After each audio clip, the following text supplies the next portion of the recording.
Farmer prime minister Imran Khan, former federal ministers اور حاضرین، السلام علیکم۔ آج ٹاپک تو یہ بہت بڑا ہے اور انٹرنیشنلی اس پہ کتابیں بھی کافی لکھی گئی ہیں، اسکالرلی آرٹیکلز بھی ہیں، ریسرچ پیپرز بھی ہیں، بٹ انفارچونیٹلی اس ایشو پہ پاکستان میں اکیڈیمیا نے اتنا زیادہ کام نہیں کیا۔ اس لیے میں آج آپ کے ساتھ میڈیا نے اس کو کیسے کانسپریسی رجیم چینج کی، اس کو ڈیل کیسے کیا، میڈیا نیریٹیوز کیسے بنے، وہ تھوڑی ڈیٹیل میں جاؤں گا اور اس کا تھوڑا سا آپ کو اسپیکٹس بتاؤں گا لارجر اسٹریٹجک لیول پہ۔ لیکن میں یہ پوسٹر دیکھ رہا تھا رجیم چینج کانسپریسی، تو مجھے پتہ لگا کہ یہ بھی راشد نے پینافیکس بنایا ہے، تو راشد کافی اچھے کام کرتا ہے، میں خیال پی ٹی آئی میں، تو مائی کلیپنگ فار ہم۔ اچھا، رجیم چینج پاکستان میں جب ہم دیکھتے ہیں تو اس کے دو اسپیکٹس ہیں، ایک ایکسٹرنل فیکٹرز ہوتے ہیں اور انٹرنل ہوتے ہیں۔ اگر ہم ایکسٹرنل فیکٹرز کو دیکھیں تو decision by one state to abandon bargaining with اندر and remove the target states leader.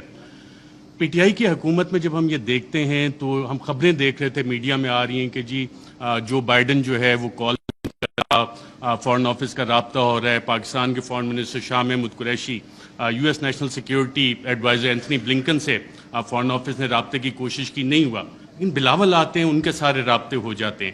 تو یہاں سے آپ جب میڈیا کی وہ خبریں نکال کے دیکھتے ہیں تو آپ کو ایکسٹرنل فیکٹر اور وہ لنکیجز کہ یہ فیصلہ وائٹ ہاؤس میں ہوا، U S N S C میں ہوا، اور اس کا ذکر اب میڈیا میں یہ سوال ابھی تک ڈیبیٹ نہیں ہوا کہ کیا اس کا فیصلہ وہاں پہ ہوا تھا نہیں ہوا تھا۔ وہ سائفر اگر پبلک ہوتا ہے تو اس میں یہ سوالات اٹھیں گے یقیناً کہ یہ فیصلہ اس لیول پہ اسٹیٹ کے لیول پہ یو ایس اسٹیٹ نے کیا، صدر جو بائیڈن نے کیا، اور صدر جو بائیڈن جو نیو کونس تھے، the plan for the new American century, اس کا باقاعدہ طور پہ حصہ تھے، جس کے بعد ہم نے دیکھا 2001 کے بعد پوری دنیا میں ڈفرینٹ رجیم چینج آپریشنز باقاعدہ طور پہ لانچ کیے گئے۔ عراق اس کی ایک مثال ہے۔ انٹرنل فیکٹرز پہ جب ہم آتے ہیں، میں بڑا بریف رکھوں گا کہ میں ٹائم بتایا گیا 10 منٹ کا ہے۔ انٹرنل فیکٹرز کو جب ہم دیکھتے ہیں تو اس میں ذاتی انا کے مسئلے آ جاتے ہیں، کچھ اداروں کے مسائل آ جاتے ہیں، کچھ سیاسی مفادات آ جاتے ہیں، اور اس میں ایک سوال جب ہم انٹرنل فیکٹرز کا دیکھتے ہیں تو بڑا سوال یہ بنتا ہے کہ ملک کا کون سوچتا ہے، پاکستان کا کون سوچتا ہے؟ کیا ہم صرف انڈیویجولز کا سوچیں گے؟ کیا ہم صرف ان اداروں کا سوچیں گے کہ جی اداروں کی انا بڑی ہوگی یا انڈیویجولز کی انا بڑی ہوگی؟ پاکستان کا کون سوچ رہا ہے؟ کیا وزیر اعظم عمران خان اس وقت پاکستان کا سوچ رہا تھا یا انڈیویجولز کے بینیفٹ دیکھ رہا تھا؟ اور کیا یہ جو رجیم چینج کانسپریسی ہے، اس میں جو میڈیا نیریٹیوز بنے وہ کس طرح کے بنے؟ اس میں انڈیویجولز اور انسٹیٹیوشن نے ڈومینیٹ کیا یا پاکستان کا سوال کسی نے اٹھایا؟ اس حوالے سے میڈیا نیریٹیوز اس حوالے سے سائلنٹ ہیں، اس میں آپ کو انسٹیٹیوشنل اور انڈیویجول ڈومیننس نظر آتی ہے۔ اچھا، کوورٹ ایکشن بھی اس میں باقاعدہ طور پہ پلان ہوا۔ میڈیا میں being fly on the wall and being an active participant, ایک ایکٹیو جرنلسٹ ہوتے ہوئے آپ کو بہت کچھ پتہ لگتا ہے کہ جی میڈیا نیریٹیو بننا کیسے۔ اکثر جو حکومتیں بیٹھی ہوتی ہیں ان کو سب سے آخر میں پتہ لگتا ہے کہ ہمارے ساتھ ہو کیا رہا ہے، میڈیا کو پہلے پتہ لگ جانا شروع ہو جاتا ہے، کیونکہ کوورٹ ایکشن میڈیا نے پبلک اوپینین شیپ کرنا ہوتا ہے، پاپولیشن کو بتانا ہوتا ہے کہ جناب یہ حکومت کے ساتھ مسائل ہیں، اور وہ کہانیاں شروع ہو جاتی ہیں، اور یہ ڈاکومنٹڈ ہے اس سارے کیس میں بھی۔ اور پھر ٹولز اس میں استعمال ہوتے ہیں، لا فیئر جس کو ہم جسٹیفائی کرنے کے لیے، لا پلس وارفیئر، لا فیئر، اور اس کے پولیٹیکل اینگلز بھی ہیں۔ اور ایک مثال تو فواد چودھری صاحب نے بھی ابھی دی کہ کس طرح ہوا۔ پھر ایک مثال جس دن آخری دن تھا اس حکومت کا، سب کچھ ہوا لیکن ہوا کچھ بھی نہیں، میسیجنگ بھی ہوئی لیکن ہوا کچھ بھی نہیں۔ کاروائی کیا ہوئی تھی اس دن؟ کچھ ہوئی، لیکن میسیج کنوے ہو گیا تھا کہ یہ کچھ ہو سکتا ہے لیکن ہوا نہیں۔ سو وہ لا فیئر باقاعدہ طور پہ اس رجیم چینج آپریشن کا ایک حصہ تھا، سوچا گیا، امپلیمنٹ کیا گیا، اور میڈیا نے اسے باقاعدہ طور پہ رپورٹ کیا، جس وجہ سے آج ہم اس کی بات کرتے ہیں، سوالات اٹھتے ہیں کہ جناب یہ والے کام کیسے ہوئے۔ صدر مملکت doctor Arif Alvi, supreme commander of the armed forces, head of the state representing unity of the republic, انہوں نے اپنے خط میں ذکر کیا ہے کہ 1951 سے شروع ہوتا ہے، لیاقت علی خان کی اسیسینیشن، ذوالفقار علی بھٹو کا بھی ذکر کرتے ہیں، پھر اس وقت پرائم منسٹر عمران خان کی حکومت کو جو نکالا گیا، smoking gun in the hand of a conspirator, کہ ایک سازشی کے ہاتھ میں دھواں دیتی ہوئی بندوق وہ ڈھونڈنی ہے، اس کے لیے کمیشن بنانا ہے۔ تو انڈیویجولز کو ہم سائڈ پہ رکھ دیتے ہیں، ہم اس میں ایک لارجر پیٹرن آئیڈینٹیفائی کرنے کی کوشش کرتے ہیں کہ پاکستان میں اگر ہم یو ایس لینس کے ذریعے دیکھیں، کیونکہ پاکستان کی فارن ریلیشنز جو ہیں ہم لوگ موسٹلی یو ایس بلاک میں رہیں، تو اس میں ہم یو ایس لینس سے اگر اس سارے مسئلے کو دیکھیں پاکستان کی 75 سالہ تاریخ کو کہ کب کب کیسے کیسے گیا, میں لارجر اس میں براڈ فریم ورک میں آپ کو بتاتا ہوں. 1958 martial law, 1978 martial law, 1999 martial law, یہ تمام مارشل لا جس وقت لگے اس وقت امریکہ کے اس خطے میں انٹرسٹ تھے. 1958 میں جب ایوب خان نے مارشل لا لگایا, لیاقت علی خان کی اسیسینیشن 2 ہفتے پہلے ان کے رشیا وزٹ سے ہوگی, آج تک نہیں پتہ لگا کہ پیچھے کون تھا. آپ آ جاتے ہیں جی مارشل لا, سیاٹو, سینٹو, کولڈ وار اپنے پیک پہ جا رہی تھی, امریکہ کو یہاں پہ الائز چاہیے تھے اور ہم سیاٹو سینٹو کا حصہ بنے, رشین بلاک میں, ہم سوویٹ بلاک میں نہیں گئے اور ہم وہاں پہ اس سائڈ پہ چلے گئے. اب وہ سارا پلان اس وقت سیاٹو سینٹو کولڈ وار جب اپنی پیک پہ گئی تو ایوب خان, جنرل ایوب خان, انہوں نے اپنی سروسز باقاعدہ پرووائڈ کی اور پاکستان یو ایس کیمپ میں گیا, اور اس وقت کے آپ دیکھتے بھی ہیں بڑے پیارے پیارے ویژولز ہمیں نظر آتے ہیں. 1977 جب ہم دوبارہ آتے ہیں تو اس وقت پھر امریکہ کے ریجنل انٹرسٹ یہاں پہ تھے اور ہم دیکھتے ہیں کہ کوورٹ وار باقاعدہ طور پہ شروع ہوئی, افغانستان کی جنگ لڑی گئی اور اس وقت پاکستان میں پھر مارشل لا آ جاتا ہے. ایک پاپولرلی الیکٹڈ ڈیموکریٹک لیڈر کو پھانسی دی جاتی ہے ایک ایسے کیس میں, غالباً سیکشن 109, فواد چودھری صاحب اگر بیٹھے ہوں تو بتائیں کہ اس میں پھانسی تو بنتی نہیں لیکن پھانسی دے دی گئی اور ضیاء الحق کا مارشل لا آ جاتا ہے. یو ایس انٹرسٹ دوبارہ افغانستان میں. 99 میں جب ہم آتے ہیں دوبارہ تو ایک نئی جنگ ہمیں چاہیے, اس کے لیے نیو کانس کے پلان آلریڈی بن چکے تھے, آلریڈی تھا کہ کدھر عراق میں جنگ ہونی ہے, لیبیا میں ہونی ہے, سیریا میں ہو رہی ہے, ایران, پاکستان بھی اس کا حصہ تھا لیکن پاکستان جیسے بلڈ بارڈرز کا ڈاکٹر شیری مزاحی نے بتایا, Pakistan for various reasons and one of the main factors being a nuclear power تھوڑا سا بچ گئے. جو وار اگینسٹ ٹیرر ہماری شروع ہوئی, دہشت گردی کے خلاف جنگ, جو ٹی ٹی پی کا سارا انفیوز کیا گیا, وہ سارا اسی کا ایک حصہ تھا کہ یہاں پہ یہ ساری کارروائیاں پاکستان میں ہونی ہیں اور ہم اس ٹریپ میں باقاعدہ طور پہ واک ان کیے. یہ والے ہم 3 فیزز جب نکالتے ہیں, اچھا ان میں ٹرانزیشن کیسے ہوتی ہے؟ ٹرانزیشن پاپولرلی ہوتی ہے.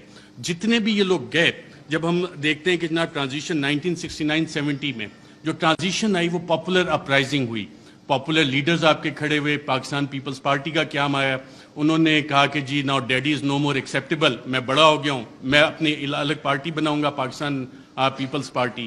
عوامی لیگ الگ بنی شیخ مجیب کی, اور پھر اس کے بعد کی جو الیکشن مینیپولیشن کی داستان ہے اس کے ریزلٹس ہمارے سامنے.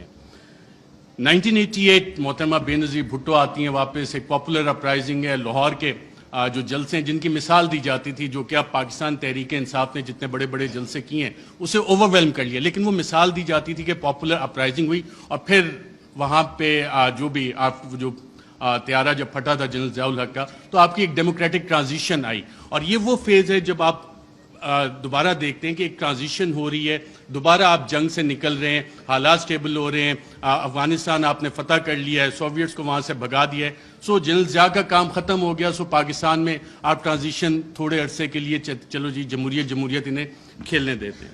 پھر آ جاتا ہے 1999 اور 2007-8 general Musharraf, war against terror, اور اس کے بعد جب ان کی یوٹیلیٹی ختم ہوتی ہے, ہم نے دیکھا ایک پاپولر اپرائزنگ ہوتی ہے اور انہیں جانا پڑتا ہے, ہم لائرز موومنٹ بھی دیکھتے ہیں, ساری چیزیں.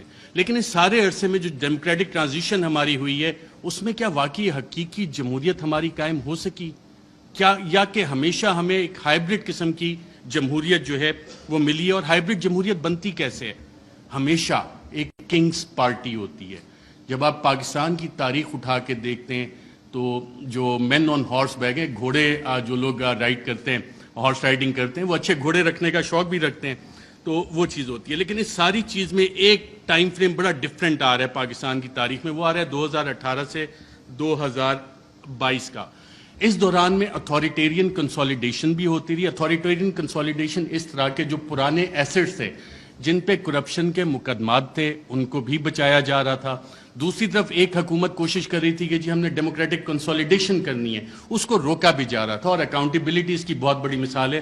اور اگر کسی نے اس کا ایک ٹائم فریم نکالنا ہے کہ بڑا اچھا احتساب چل رہا تھا, ساری چیزیں ون پیج پہ چل رہی تھیں, لیکن پھر ایک پریس کانفرنس مشہور زمانہ ہوتی ہے جس میں پوری نون لیگ کی لیڈرشپ بیٹھی ہوتی ہے اور مریم نواز اس میں ایک بڑی اچھی بات کرتی ہیں کہ چند اہم لوگوں کی ویڈیوز موجود ہیں.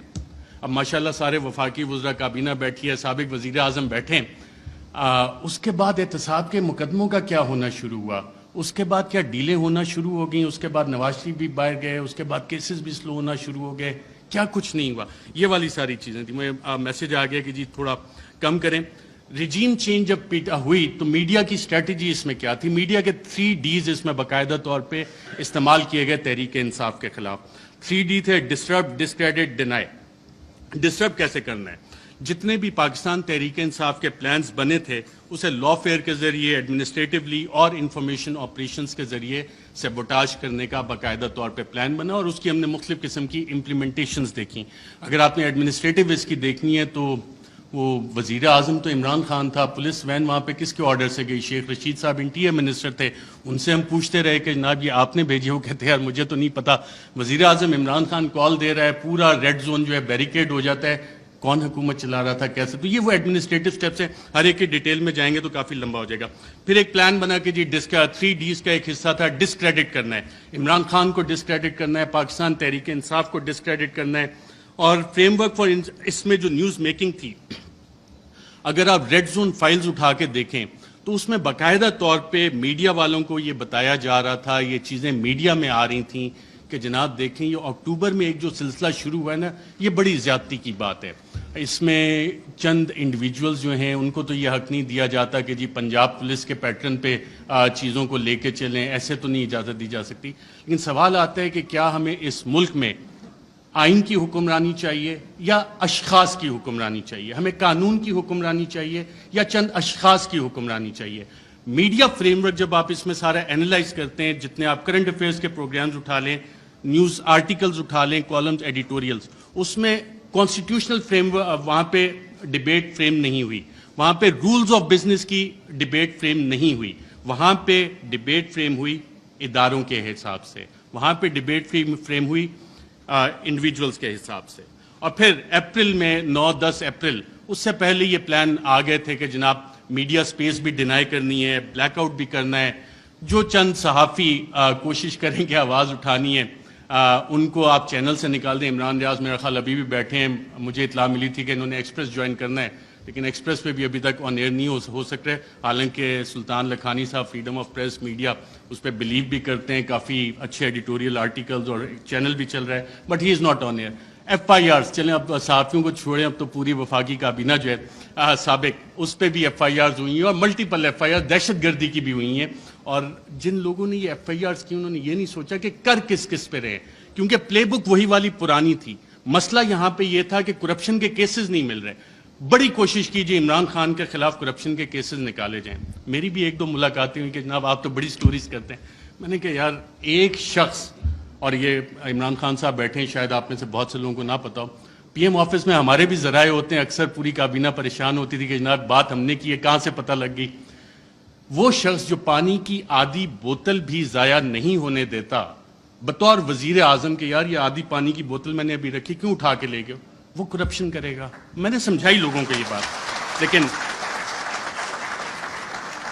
پلے بک کیونکہ وہی پرانی تھی، کیا کرپشن کے کیسز نکالو، ڈسکریڈٹ کرنا ہے، کرپشن تھوپنی ہے. مسٹر ABC کا فلانا دوست ہے، اس سے نکال کے لاؤ. کچھ نہیں، آج 2-2.25 مہینے ہو گئے، کوئی کرپشن نہ نکلے گا. عمران خان کا کرپشن کا کیس نہیں نکل سکتا، نہ نکلے گا. میں نے بتائی کہ نہیں آپ کچھ کوشش، میں کہا میں یہ کوشش نہیں کر سکتا کیونکہ مجھے یہ پتا ہے کہ عمران خان کی کرپشن نہیں نکلنی. اچھا، میڈیا نیریٹوز اگینسٹ PTI.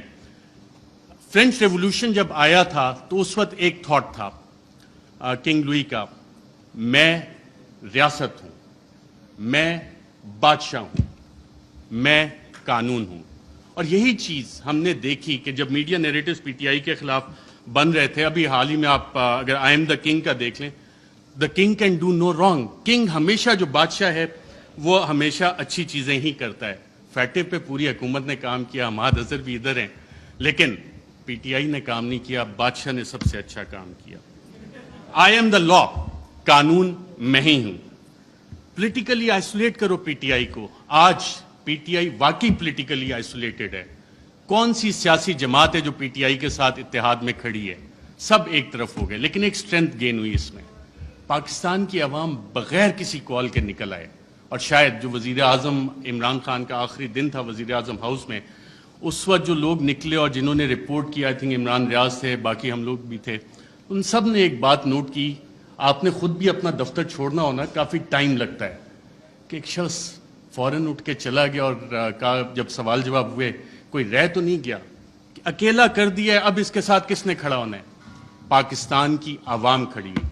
یہ وہ ڈفرینٹ فیکٹر تھا, چینج تھی, جس کو کسی بھی سازشی نے کیٹر نہیں کیا ہوا تھا. یہ وہ ویریبل تھا, عوام کا ویریبل تھا, جس کی وجہ سے یہ چیزیں.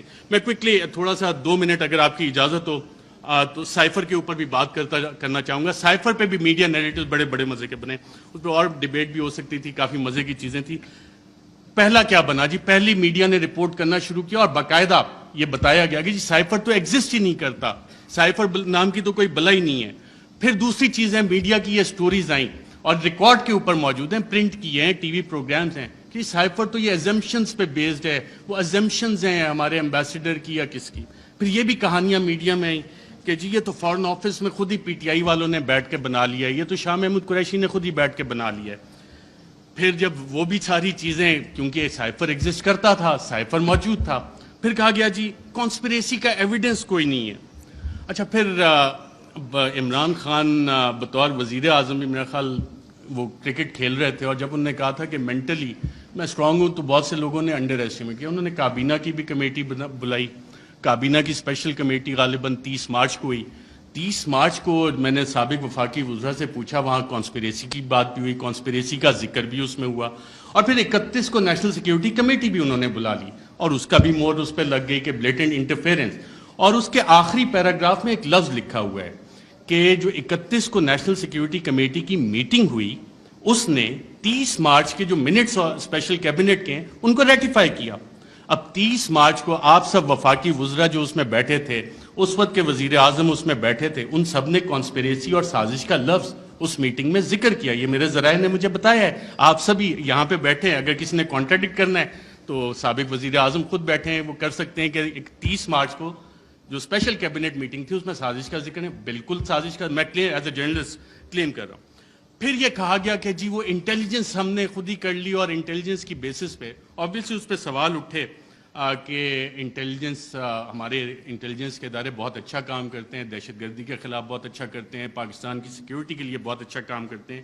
لیکن مسئلہ یہاں پہ آتا ہے کہ جب انہیں ڈریگ کیا جائے سیاسی معاملات میں اور یہ کہا جائے کہ جی انویسٹیگیشنز ہوئیں, کون سی انویسٹیگیشنز, یہ سوال ہوا ہے. اب ریجیم چینج میں انٹیلیجنس کا ایک بنیادی کردار ہوتا ہے, انٹیلیجنس انفارمیشن کا بنیادی کردار ہوتا ہے. اگر آپ اگلی سلائڈ کریں ذرا, Colin Powell U S secretary of state, U N security council میں انٹیلیجنس انفارمیشن کی بیس پہ انہوں نے کہا جی یہاں پہ یہ والے ویپنز عراق میں موجود ہیں, یہ کیمیکل ویپنز ہیں, یہ نیوکلیئر ویپنز وہاں پہ وہ بنا رہے ہیں. عراق اور ختم ہو گئی, عراق تباہ ہو گیا. یہ اس انٹیلیجنس انفارمیشن کی اوقات تھی, ویلیو تھی, جو آج تک نہیں ملی. میں ایک اور آپ کو افغانستان سے ریلیٹڈ انٹیلیجنس انفارمیشن دیتا ہوں. انٹیلیجنس ڈس انفارمیشن کہ اسامہ بن لادن کے پاس نیوکلیئر ویپنز ہیں, اور اسامہ بن لادن کے پاس نیوکلیئر ویپنز, اگر آپ یہ سٹوری دیکھیں تو یہ جسٹیفائی کرنے کے لیے تھی کہ جی افغانستان میں امریکہ نے حملہ کرنا ہے. اور اس وقت آپ تمام امریکی اخبارات اٹھا لیں, ورلڈ ایکسکلوسیو ڈان نے بھی فرنٹ پیج پہ چھاپا کہ جی ایک ایکسکلوسیو انٹرویو ہوا ہے, اسامہ بن لادن کے پاس نیوکلیئر ویپنز ہیں. وہ نیوکلیئر ویپنز آج تک نہیں نکلے. تو یہ ہوتی ہے انٹیلیجنس انفارمیشن. جب تک آپ تحقیقات نہیں کرتے, اسے ویریفائی نہیں کرتے, بہت سی جے آئی ٹیز میں انٹیلیجنس انفارمیشن آتی ہے, بہت اچھا کام ہوتا ہے, لیکن اس کی ویریفیکیشن چاہیے ہوتی ہے. انٹیلیجنس اور انٹیلیجنٹ انفارمیشن میں فرق ہوتا ہے. اس کے علاوہ بہت ساری چیزیں ہیں. پروپیگنڈا پہ اگر ہم جائیں, ڈی کلاسیفائڈ ڈاکومنٹس بہت سارے آ گئے, چلی کے حوالے سے, ایران کے حوالے سے, کیونکہ ٹائم میرے پاس کم ہے, میں نے کہا یہ والے لارجر ایشوز آپ کے سامنے رکھوں. Thank you very much.